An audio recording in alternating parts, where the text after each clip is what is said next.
ಜೈ ಭೀಮ್ ಬಂಧುಗಳೇ, ಕರ್ನಾಟಕ ರಾಜ್ಯ ಬಲಗೈ ಜಾತಿಗಳ ಒಕ್ಕೂಟದ ವತಿಯಿಂದ ಇವತ್ತು ನಾವೆಲ್ಲರೂ ಒಟ್ಟಿಗೆ ಸೇರಿ ಮಾನ್ಯ ಮುಖ್ಯಮಂತ್ರಿಗಳಿಗೆ, ಮಾನ್ಯ ಗೃಹ ಸಚಿವರಿಗೆ ಮತ್ತು ಸಂಪುಟ ಸಚಿವರುಗಳಿಗೆ ಈಗಾಗಲೇ ನಾವು ಒಂದು ಮನವಿ ಪತ್ರವನ್ನು ಈಗಾಗಲೇ ನಾವು ಸಲ್ಲಿಸಿದ್ದೇವೆ. ಎಲ್ಲ ಪತ್ರಿಕೆಗಳಿಗೂ ನಾವು ಈಗಾಗಲೇ ಮನವಿ ಪತ್ರಗಳನ್ನು ಸಲ್ಲಿಸಿದ್ದೇವೆ. ಏನು ಈ ಕರ್ನಾಟಕ ರಾಜ್ಯದಲ್ಲಿ ಇತ್ತೀಚೆಗೆ ನಡೆದಂತಹ ನ್ಯಾಯಮೂರ್ತಿ ನಾಗಮೋಹನ್ ದಾಸ್ ವರದಿ ಏನು ಆಧರಿಸಿ ಒಳ ಮೀಸಲಾತಿಯನ್ನು ಜಾರಿ ಮಾಡಬೇಕು ಅಂತ ಹೇಳಿ ಸರ್ಕಾರ ಒಂದು ಕ್ರಮವನ್ನು ತೆಗೆದುಕೊಂಡಿತ್ತು. ಈ ಒಳ ಮೀಸಲಾತಿಯಲ್ಲಿ ನಡೆದಂತಹ ಎಲ್ಲ ವಿಚಾರಗಳನ್ನ ಈಗಾಗಲೇ ರಾಜ್ಯದ ಎಲ್ಲ ಜನರಿಗೂ ಗೊತ್ತಾಗಿದೆ. ಈ ಒಳ ಮೀಸಲಾತಿಯಲ್ಲಿ ಒಂದು ಸಮುದಾಯವನ್ನು ಕುಗ್ಗಿಸತಕ್ಕಂಥ ತಂತ್ರವನ್ನ ನ್ಯಾಯಮೂರ್ತಿ ನಾಗಮೋಹನ್ ದಾಸ್ ಅವರು ಮಾಡಲಾಗಿ ಬಲಗೈ ಸಂಬಂಧಿತ ಜಾತಿಗಳನ್ನು ತೆಗೆದು ಮಾದಿಗ ಸಮುದಾಯದ ಜಾತಿಗಳಿಗಾಕಿ, ಅಲೆಮಾರಿಗಳ ಜಾತಿಗಾಕಿ, ಎಕೆ ಎಡಿ ಅಂತಕ್ಕಂತಹ ಏನು ಗುಂಪನ್ನ ಮಾಡಿ ಇಡೀ ಬಲಗೈ ಸಂಖ್ಯೆಯನ್ನೇ ಕುಗ್ಗಿಸ್ತಕ್ಕಂತಹ ಒಂದು ತಂತ್ರಗಾರಿಕೆಯನ್ನು ಮಾಡಲಾಗಿ ಈ ಒಳ ಮೀಸಲಾತಿ ಅವೈಜ್ಞಾನಿಕವಾಗಿದೆ, ಅಪೂರ್ಣವಾಗಿದೆ. ಹಾಗಾಗಿ ರಾಜ್ಯಾದ್ಯಂತ ಎಲ್ಲೂ ಇದು ತಲುಪಲಿಲ್ಲ. ಆ ಕಾರಣಕ್ಕೋಸ್ಕರವಾಗಿ ನಾವು ಕರ್ನಾಟಕ ರಾಜ್ಯ ಬಲಗೈ ಏನು ಒಕ್ಕೂಟ ಇದೆ, ಈ ಒಂದು ವರದಿಯನ್ನ ತಿರಸ್ಕರಿಸಬೇಕು. ಅವರೇ ಬರ್ಕೊಂಡಿದ್ದಾರೆ, ನನ್ನ ವರದಿಯನ್ನ ತಿರಸ್ಕರಿಸಿ ಪರಿಗ್ರಹಿಸಿ ಅಂತ. ಇದು ತಿರಸ್ಕರಿಸಬೇಕು ಅಂತಕ್ಕಂಥದ್ದೇ ನಮ್ಮೆಲ್ಲರ ಒಂದು ಉದ್ದೇಶ ಆಗಿದೆ. ಯಾಕೆಂದ್ರೆ ಈಗಾಗಲೇ ಈ ಒಳ ಮೀಸಲಾತಿಯಿಂದ ಹಲವಾರು ಗೊಂದಲಗಳು ಉಂಟಾಗಿ ಜಾತಿಗಳ ನಡುವೆ ಬಹಳಷ್ಟು ಸಂಘರ್ಷಗಳು ನಡೀತಾ ಇದೆ. ಇತ್ತೀಚೆಗೆ ಕರ್ನಾಟಕ ಸರ್ಕಾರ ಏನು ಒಳ ಮೀಸಲಾತಿನ ಜಾರಿ ಮಾಡಬೇಕು ಅಂತ ಏನು ಆ ಸದನದಲ್ಲಿ ಒಪ್ಪಿಗೆ ಆಯಿತು, ತದನಂತರ ಏನಾಯ್ತು, ಒಳ ಮೀಸಲಾತಿಯಲ್ಲಿ ಹಲವಾರು ಗೊಂದಲಗಳು ಸೃಷ್ಟಿಯಾಯಿತು. ಬಹಳ ಮುಖ್ಯವಾಗಿ ರೋಸ್ಟರ್ನಲ್ಲಿ ಎಲ್ಲ ವಿಶ್ವವಿದ್ಯಾಲಯಗಳು ಕೇವಲ ಒಂದೊಂದು ಪೋಸ್ಟ್ಗಳನ್ನ ಕಾಲ್ ಮಾಡ್ತಾ ಕೇವಲ ಒಂದೇ ಸಮುದಾಯಕ್ಕೆ ಹೋಗ್ತಕ್ಕಂಥ ಪ್ರಕ್ರಿಯೆಗಳು ನಡೆದ್ಬಿಡ್ತು. ಹೀಗಾಗಿ ಇಡೀ ರಾಜ್ಯದಲ್ಲಿ ಈ ಒಂದು ಒಳ ಮೀಸಲಾತಿಯ ಹೋರಾಟ ಬಹಳ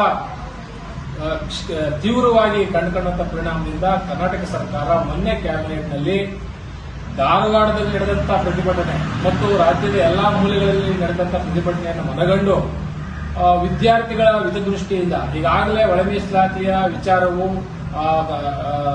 ಮಾನ್ಯ ಹೈಕೋರ್ಟ್ನ ಏನು ಹೈಕೋರ್ಟ್ನಲ್ಲಿ ತಡೆಯಾಜ್ಞೆ ಇರೋದ್ರಿಂದ ಹಲವಾರು ತಾಂತ್ರಿಕ ತೊಂದರೆಗಳಿರೋದ್ರಿಂದ ಒಳ ಮೀಸಲಾತಿಯನ್ನು ಜಾರಿ ಮಾಡಲಿಕ್ಕೆ ಆಗೋದಿಲ್ಲ. ಹಳೆ ಮೀಸಲಾತಿಯನ್ನು ಜಾರಿ ಮಾಡಿ 56,000 ಹುದ್ದೆಗಳನ್ನ ಭರ್ತಿ ಮಾಡಬೇಕು ಅಂತಕ್ಕಂಥ ಒಂದು ನಿರ್ಧಾರವನ್ನು ಪ್ರಕಟ ಮಾಡಿದೆ. ಈ ನಿರ್ಧಾರದಲ್ಲಿ ನಾವೆಲ್ಲರೂ ಒಟ್ಟಾಗಿ ಕುಳಿತುಕೊಂಡು ತೀರ್ಮಾನ ಮಾಡಿ ಈ ನಿರ್ಧಾರವನ್ನು ಸದ್ಯದ ಮಟ್ಟಿಗೆ ವಿದ್ಯಾರ್ಥಿಗಳ ಉದ್ಯೋಗ ಭರವಸೆ ಇಲ್ಲ ಅವರಿಗೆ. ಹೀಗಾಗಿ ವಿದ್ಯಾರ್ಥಿಗಳ ಹಿತದೃಷ್ಟಿಯಿಂದ ಈ ಒಂದು ಸರ್ಕಾರದ ನಿರ್ಧಾರವನ್ನು ಸ್ವಾಗತ ಮಾಡ್ತಾ ಮುಂದಿನ ದಿನಮಾನಗಳಲ್ಲಿ ಕೋರ್ಟ್ನಲ್ಲಿರ್ತಕ್ಕಂಥ ತಾಂತ್ರಿಕ ದೋಷವನ್ನು ಸರಿಪಡಿಸಿಕೊಂಡು ಒಳ ಮೀಸಲಾತಿಯನ್ನು ಜಾರಿ ಮಾಡಿ. ಯಾರಿಗೂ ಅನ್ಯಾಯ ಮಾಡೋದು ಬೇಡ. 6, 5 ಕೊಡ್ತಾರ ಕೊಡಲಿ. ಆದ್ರೆ ರೋಸ್ಟರ್ ಬಿಂದು ಏನಿದೆ, ರೋಸ್ಟರ್ ಬಿಂದುವಿನಲ್ಲಿ ತುಂಬಾ ತೊಂದರೆ ಇದೆ. ರೋಸ್ಟರ್ಗಳನ್ನ ಸರಿ ಮಾಡಲಿದೆ ಯಾವುದೇ ಕಾರಣಕ್ಕೂ ಒಳ ಮೀಸಲಾತಿಯನ್ನು ಜಾರಿ ಮಾಡಲಿಕ್ಕೆ ಆಗೋದಿಲ್ಲ. ಆ ಕಾರಣದಿಂದ ಇವತ್ತು ಹಲವಾರು ಪತ್ರಿಕೆಗಳನ್ನು ನೋಡ್ತಾ ಇದ್ದೀವಿ, ಮಾಧ್ಯಮಗೋಷ್ಠಿ ನೋಡ್ತಾ ಇದ್ದೀವಿ. ಒಂದು ಸಮುದಾಯದ ಬಲಗೈ ಸಂಬಂಧಿತ ಜಾತಿಯ ಏನು ಸಚಿವರುಗಳಿದ್ದಾರೆ ಅವರ ಮೇಲೆ ಟೀಕಾ ಪ್ರಹಾರಗಳನ್ನ ಮಾಡೋದು, ಅವರಿಗೆ ಏನು ಧಮಕಿಗಳನ್ನ ಹಾಕ್ತಕ್ಕಂಥದ್ದು, ಬ್ಲಾಕ್ ಮೇಲ್ ಮಾಡ್ತಕ್ಕಂಥ ಹಲವಾರು ಪ್ರಕ್ರಿಯೆಗಳನ್ನ ನಾವು ಗಮನಿಸ್ತಾ ಇದ್ದೇವೆ. ನಾವು ಸುಮ್ಮನೆ ಕೂತಿಲ್ಲ.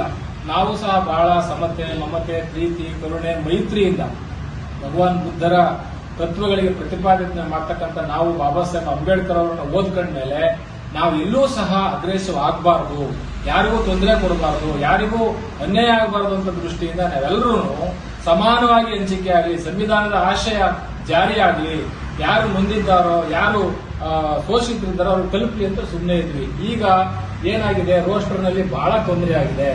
ಸರ್ಕಾರ ರೋಸ್ಟರ್ನ ಸರಿ ಮಾಡಲ್ಲದೆ ಯಾವುದೇ ಕಾರಣಕ್ಕೂ ಒಳ ಮೀಸಲಾತಿ ಜಾರಿ ಮಾಡಲಿಕ್ಕೆ ಆಗೋದಿಲ್ಲ.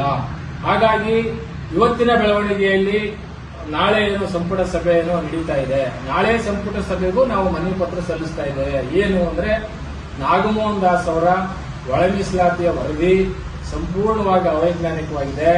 ಸಂಪೂರ್ಣ ಅದು ಎಲ್ಲೂ ತಲುಪೇ ಇಲ್ಲ. ಒಂದು ಸಮುದಾಯವನ್ನು ಕುಗ್ಗಿಸ್ತಕ್ಕಂಥ ತಂತ್ರಗಾರಿಕೆ ಅಲ್ಲಿ ಇದೆ. ಮತ್ತೆ ಸುಪ್ರೀಂ ಕೋರ್ಟ್ನ ತೀರ್ಪಿಗೆ ವ್ಯತಿರಿಕ್ತವಾಗಿದೆ. ಅದಲ್ಲದೆ ಸುಪ್ರೀಂ ಕೋರ್ಟ್ನ ನಿರ್ದೇಶನ ಕೇವಲ ಶಿಕ್ಷಣ ಮತ್ತು ಉದ್ಯೋಗಕ್ಕೆ, ಅದನ್ನು ಹೊರತುಪಡಿಸಿ ಯಾವುದಕ್ಕೂ ಆದೇಶ ಮಾಡಿಲ್ಲ.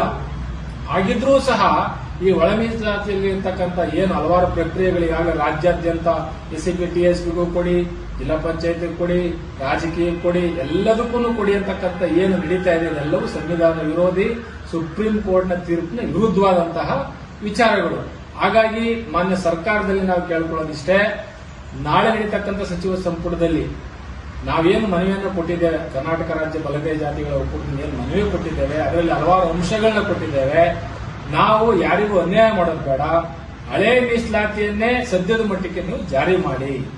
ನಾಗಮೋಹನ್ ದಾಸ್ ಅವರ ಏನು ವರದಿ ಇದೆ, ಒಳ ಮೀಸಲಾತಿ ಏನಿದೆ, ಅದನ್ನ ಕೋರ್ಟ್ನ ಆದೇಶದ ನಂತರ ಏನು ಸನ್ಮಾನ್ಯ ಹೈಕೋರ್ಟ್ನ ಆದೇಶ ಬರುತ್ತೆ, ಅದಲ್ಲದೆ 56 ಮಾಡಲಿಕ್ಕೆ ರಾಜ್ಯ ಸರ್ಕಾರಕ್ಕೆ ಅಧಿಕಾರ ಇಲ್ಲ. 56% ಅವರು ಮಾಡಲಿಕ್ಕೆ ಅಧಿಕಾರ ಇರತಕ್ಕಂಥದ್ದು ಪಾರ್ಲಿಮೆಂಟ್ಗೆ ಹೋಗ್ಬೇಕು, ಅಮೆಂಡ್ಮೆಂಟ್ ಆಗಬೇಕು, ಶೆಡ್ಯೂಲ್ ಏನ್ಗೆ ಹೋಗ್ಬೇಕು. ಆ ಕೆಲಸ ರಾಜ್ಯ ಸರ್ಕಾರದ ಕೈಯಲ್ಲಿ ಇಲ್ಲ. ಹೀಗಾಗಿ ಸನ್ಮಾನ್ಯ ಸಚಿವರ ಮೇಲೆ ಬ್ಲಾಕ್ ಮೇಲ್ ಮಾಡಿ ಒತ್ತಡ ತಂದು ನಮ್ಮ ಸಮುದಾಯದ ಪ್ರಿಯಾಂಕ ಖರ್ಗೆ ಆಗಲಿ, ಮಾದೇವಪ್ಪ ಸರ್ ಆಗಲಿ, ಪರಮೇಶ್ವರ್ ಅವರಿಗೆ ಧಮಕಿ ಹಾಕೋದು, ಬ್ಲಾಕ್ ಮೇಲ್ ಮಾಡತಕ್ಕಂಥ ತಂತ್ರಗಾರಿಕೆ ನಡೀತಾ ಇದೆ. ಇದನ್ನು ಯಾವುದೇ ಕಾರಣಕ್ಕೂ ಕರ್ನಾಟಕ ರಾಜ್ಯ ಬಲಗೈ ಜಾತಿಗಳ ಒಕ್ಕೂಟದಿಂದ ನಾವು ಖಂಡಿಸ್ತೇವೆ. ನಾವು ಯಾರನ್ನು ಟೀಕೆ ಪ್ರಹಾರ ಮಾಡಬಾರದು. ನಿಮ್ಗೆ ಅನ್ಯಾಯ ಆಗಿದ್ರೆ ನೀವು ಸರ್ಕಾರಕ್ಕೆ ಒತ್ತಡ ತರ್ರಿ, ಮಾನ್ಯ ಮುಖ್ಯಮಂತ್ರಿಗಳಿಗೆ ಒತ್ತಡ ತರ್ರಿ, ಮಾಡಿಸ್ಕೊಳ್ಳಿ.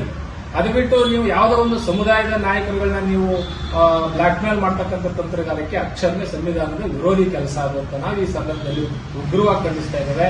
ನಾಳೆಯಿಂದ ಜಿಲ್ಲಾ ಮಟ್ಟದಲ್ಲಿ, ತಾಲೂಕು ಮಟ್ಟದಲ್ಲಿ ಕರ್ನಾಟಕ ರಾಜ್ಯ ಬಲಗೈ ಜಾತಿಗಳ ಒಕ್ಕೂಟದಿಂದ ಪತ್ರಿಕಾಗೋಷ್ಠಿ ಮಾಡಿ ಈಗಾಗಲೇ ನಿಮಗೆ ಈ ಒಂದು ಪತ್ರಿಕಾಗೋಷ್ಠಿ ವಿಷಯವನ್ನು ಕಳಿಸಿಕೊಟ್ಟಿದ್ದೇವೆ. ಎಲ್ಲಾ ಜಿಲ್ಲೆಗಳಲ್ಲೂ ಪತ್ರಿಕಾಗೋಷ್ಠಿಯನ್ನು ಮಾಡಿ ನಂತರ ಒಂದು ದಿನಾಂಕವನ್ನು ಗೊತ್ತುಪಡಿಸ್ತೇವೆ. ನಾಳೆ ಕ್ಯಾಬಿನೆಟ್ ಆದ ನಂತರ ಡಿಸೈಡ್ ಮಾಡ್ತೇವೆ. ಆ ದಿನಾಂಕಂದು ಬೃಹತ್ ಪ್ರಮಾಣದಲ್ಲಿ ಬೆಂಗಳೂರಿನಲ್ಲಿ ಒಂದು ಸಭೆಯನ್ನು ಸೇರಿ ಏನಾದ್ರೂ ನಮ್ಮ ಬಲಗೈ ಸಂಬಂಧಿತ ಜಾತಿಗೆ ರೋಸ್ಟರಲ್ಲಾಗಲಿ ಉದ್ಯೋಗದಲ್ಲಾಗಲಿ ಏನಾದರೂ ತೊಂದರೆ ಆದರೆ ಖಂಡಿತವಾಗ್ಲೂ ಬೀದಿಗಿಳಿದು ಉಗ್ರ ಹೋರಾಟವನ್ನು ನಾವು ಮಾಡಲೇಬೇಕಾಗುತ್ತೆ. ಸಂಪೂರ್ಣವಾಗಿ ಏನು ನಾಗಮೋಹನ್ ದಾಸ್ ವರದಿಯನ್ನು ತಿರಸ್ಕಾರ ಮಾಡಬೇಕಾಗುತ್ತೆ. ಆ ಒಂದು ವರದಿಯಲ್ಲಿರ್ತಕ್ಕಂಥ ಲೋಪದೇಶಗಳು ಸರಿಯಾಗಲಿಲ್ಲ ಅಂದ್ರೆ ಖಂಡಿತ ಯಾರು ಸಹ ಇದನ್ನ ಬಿಡೋದಿಲ್ಲ, ಹೋರಾಟ ಮಾಡ್ತೇವೆ. ಸರ್ಕಾರಕ್ಕೆ ನಾವು ಎಚ್ಚರಿಕೆ ಗಂಟೆಯನ್ನು ಕೊಡ್ತಾ ಇದ್ದೇವೆ. ಸನ್ಮಾನ್ಯ ಮುಖ್ಯಮಂತ್ರಿಗಳು ಸಾಮಾಜಿಕ ನ್ಯಾಯವನ್ನು ಉಳಿಸ್ತೀವಿ ಅಂತ ನಮಗೆ ಮಾತು ಕೊಟ್ಟಿದ್ದೀರಿ. ಆ ಮಾತಿನಂತೆ ತಾವು ನಡ್ಕೋಬೇಕು. ಯಾವುದೇ ಸಮುದಾಯಕ್ಕೆ ಅನ್ಯಾಯ ಆಗೋದು ಬೇಡ, ಯಾವುದೇ ಸಮುದಾಯದ ಹಕ್ಕನ್ನು ಕಿತ್ಕೊಳ್ಳೋದು ಬೇಡ. ದಯಮಾಡಿ ನಾವು ಕೊಟ್ಟಿರ್ತಕ್ಕಂಥ ಮನವಿಯನ್ನ ಪುರಸ್ಕರಿಸಿ ಕ್ರಮ ತಗೋಬೇಕು. ಯಾವುದೇ ಕಾರಣಕ್ಕೂ ಒಳ ಮೀಸಲಾತಿಯು ರೋಸ್ಟರ್ ಸರಿ ಮಾಡದೆ ಅದನ್ನ ಜಾರಿ ಮಾಡೋದು ಬೇಡ ಅಂತಕ್ಕಂತಹ ಒಂದು ನಿರ್ಧಾರವನ್ನು ನಾವು ಪ್ರಕಟಪಡಿಸ್ತಾ ಇದ್ದೇವೆ. ಹಳೆಯ ಮೀಸಲಾತಿಯ ಜಾರಿಯಾಗಲಿ, ಅದು ಉದ್ಯೋಗಕ್ಕೆ ಮತ್ತು ಶಿಕ್ಷಣಕ್ಕೆ ಅನುಕೂಲ ಆಗಲಿ ಅಂತಕ್ಕಂತಹ ಒಂದು ಮಾತುಗಳನ್ನ ಸ್ಪಷ್ಟಪಡಿಸ್ತಾ ಎಲ್ಲಾ ರಾಜ್ಯದ ಬಲಗೈ ಜಾತಿಗಳ ಒಕ್ಕೂಟದಿಂದ ಪತ್ರಿಕಾಗೋಷ್ಠಿ ಮಾಡಿ ತಾವೆಲ್ಲರೂ ಸಹ ಜಾಗೃತರಾಗಿ ಹೋರಾಟ ಮಾಡಿ ನಿಮ್ಮ ಹಕ್ಕುಗಳನ್ನು ಉಳಿಸ್ಕೋಬೇಕು ಅಂತ ಹೇಳಿ ಕರೆ ಕೊಡ್ತಾ ಇದ್ದೇವೆ. ಜೈ ಭೀಮ್, ಜೈ ಭಾರತ್.